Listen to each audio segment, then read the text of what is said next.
আসসালামু আলাইকুম ওয়া রাহমাতুল্লাহি ওয়া বারাকাতুহু। আলহামদুলিল্লাহি ওয়া কাফা ওয়া সালামুন আলা ইবাদিহিল্লাযিনা ইসতাফা, আম্মা বা'দ। সম্মানিত দর্শক শ্রোতা, প্রিয় দিনী ভাই বোন, আশা করি আপনারা সকলে ভালো আছেন। আমি আলহামদুলিল্লাহ ভালো আছি। এই ভিডিওতে হাজির হয়েছে একটি বিষয় নিয়ে, তা হলো আল্লাহকে খোদা, প্রভু, গড, ঈশ্বর এরকম ভিন্ন কোনো নামে, আল্লাহকে আল্লাহ নাম ব্যতীত ঈশ্বর, গড এই ধরনের ভিন্ন কোনো নামে ডাকা যাবে কিনা, বা ডাকলে কোনো অসুবিধা আছে কিনা, এই বিষয়টি নিয়ে সংক্ষিপ্ত আকারে বিস্তারিত আলোচনা করার চেষ্টা করব। আমা তাওফীক ইল্লা বিল্লাহ।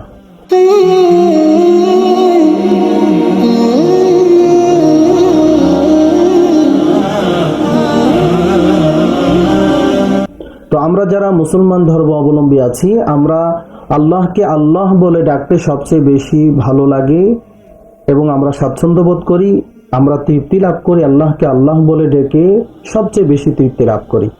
তো আমাদের ভিতরে কেউ অন্য কোনো শব্দে ডাকতে পারবে কিনা? হ্যাঁ, যে সমস্ত শব্দ কেবল অমুসলিমরাই ব্যবহার করে, যেমন ভগবান, ঈশ্বর, এরকম ভাবে যে সমস্ত শব্দ শুধুমাত্র অমুসলিমরাই ব্যবহার করে, মুসলমানদের ভিতরে যে সমস্ত শব্দের প্রচলন নেই, যেমন ভগবান মুসলমানরা ডাকে না, এটার কোনো প্রচলন মুসলমান সমাজে নেই। ঈশ্বর মুসলমানেরা ডাকে না, আল্লাহকে ঈশ্বর হিসাবে ডাকে না, মুসলমান সমাজের ভিতরে এই শব্দের প্রচলন নেই।